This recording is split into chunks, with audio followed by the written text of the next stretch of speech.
পবিত্র হজের আধ্যাত্মিক আবহ আর মহান আল্লাহর সান্নিধ্য লাভের আকুল আকুতি নিয়ে বিশ্বের বিভিন্ন প্রান্ত থেকে প্রায় ১৬ লাখ মুমিন মুসলমান সমবেত হয়েছেন পবিত্র মক্কা নগরীতে। আজ রাত থেকেই হাজিরা ছুটবেন মক্কার অদূরে মিনা প্রান্তরে। সেখানে সোমবার দিনভর তাঁবুতে অবস্থান করবেন তারা। মঙ্গলবার সেখান থেকে হাজিরা যাবেন আরাফাতের ময়দানে। মসজিদে নামিরায় দেওয়া হবে হজের খুতবা। এটাই হজের মূল আনুষ্ঠানিকতা। দিনভর অবস্থান শেষে হাজিরা যাবেন মুজদালিফায়। রাত কাটিয়ে মিনায় আরও কিছু আনুষ্ঠানিকতা সেরে বায়তুল্লাহ তওয়াফের মাধ্যমে সম্পন্ন করবেন হজের সব কর্মসূচি। তবে এই পবিত্র আত্মিক যাত্রায় এবার হাজিদের সবচেয়ে বড় পরীক্ষার সম্মুখীন হতে হচ্ছে আবহাওয়ার চরম প্রতিকূলতা। এবারের হজের প্রধান দুই কেন্দ্রস্থল মিনা ও মুজদালিফায় তাপমাত্রা ইতোমধ্যে ভয়াবহ রূপ নিয়েছে।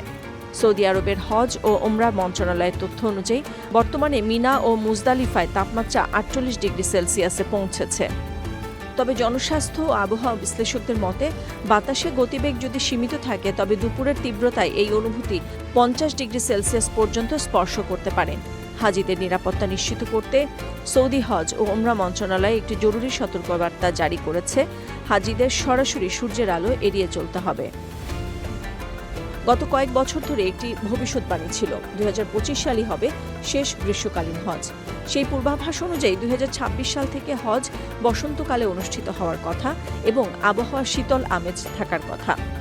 জ্যোতির্বিজ্ঞানের হিসাবে ২০২৬ সালের হজ বসন্তকালেই পড়েছে, কিন্তু মরুভূমির ভৌগোলিক বাস্তবতায় এই রূপান্তর তাৎক্ষণিক নয়। আবহাওয়াবিদদের মতে ফেব্রুয়ারি বা মার্চ মাসের বসন্ত আর মে মাসের শেষ দিকের মরু বসন্ত এক নয়। ২০২৬ সাল মূলত একটি ট্রানজিশন পিরিয়ড। দীর্ঘ গ্রীষ্মকালীন চক্র শেষ করে শীতল চক্রে প্রবেশের এই শুরুর বছর সূর্যের প্রখরতা এখনও গ্রীষ্মের রেশ ধরে রেখেছে। ফলে ক্যালেন্ডারের পাতায় বসন্ত হলেও প্রখর দাবদাহ হাজিদের জন্য এক কঠোর বাস্তব চ্যালেঞ্জ হিসেবে আবির্ভূত হয়েছে। বাংলাদেশি হাজিদের স্বাস্থ্য ও নিরাপত্তা নিশ্চিত করতে ধর্ম বিষয়ক মন্ত্রণালয় একটি বিশেষ বিজ্ঞপ্তি প্রকাশ করেছে। সেখানে বলা হয়েছে বেলা ১১টা থেকে বিকেল ৪টা পর্যন্ত সরাসরি রোদে যাওয়া থেকে বিরত থাকুন। বাইরে চলাচলের সময় রোদ থেকে বাঁচতে অবশ্যই ছাতা ব্যবহার করা, তৃষ্ণা না পেলেও নিয়মিত পানি এবং তরল খাবার গ্রহণ করা যাতে পানি শূন্যতা না হয়। খোলা এলাকায় ধুলোময় বাতাসের কারণে শ্বাসকষ্ট এড়াতে মাস্ক ব্যবহার করা বুদ্ধিমানের কাজ। সৌদি জাতীয় আবহাওয়া কেন্দ্রের পূর্বাভাস অনুযায়ী আবহাওয়া শুধু তাপমাত্রার মধ্যেই সীমাবদ্ধ নেই। নাজরান, রিয়াদ, তাবুক এবং পূর্বাঞ্চলীয় সীমান্ত এলাকায় শক্তিশালী বাতাসের সাথে ধূলিঝড় ও বালুঝড়ের সতর্কতা দেওয়া হয়েছে। অন্যদিকে মক্কায় পাহাড়ি অঞ্চলসহ জাজান বা আসিরে বজ্রসহ বৃষ্টির সম্ভাবনা রয়েছে।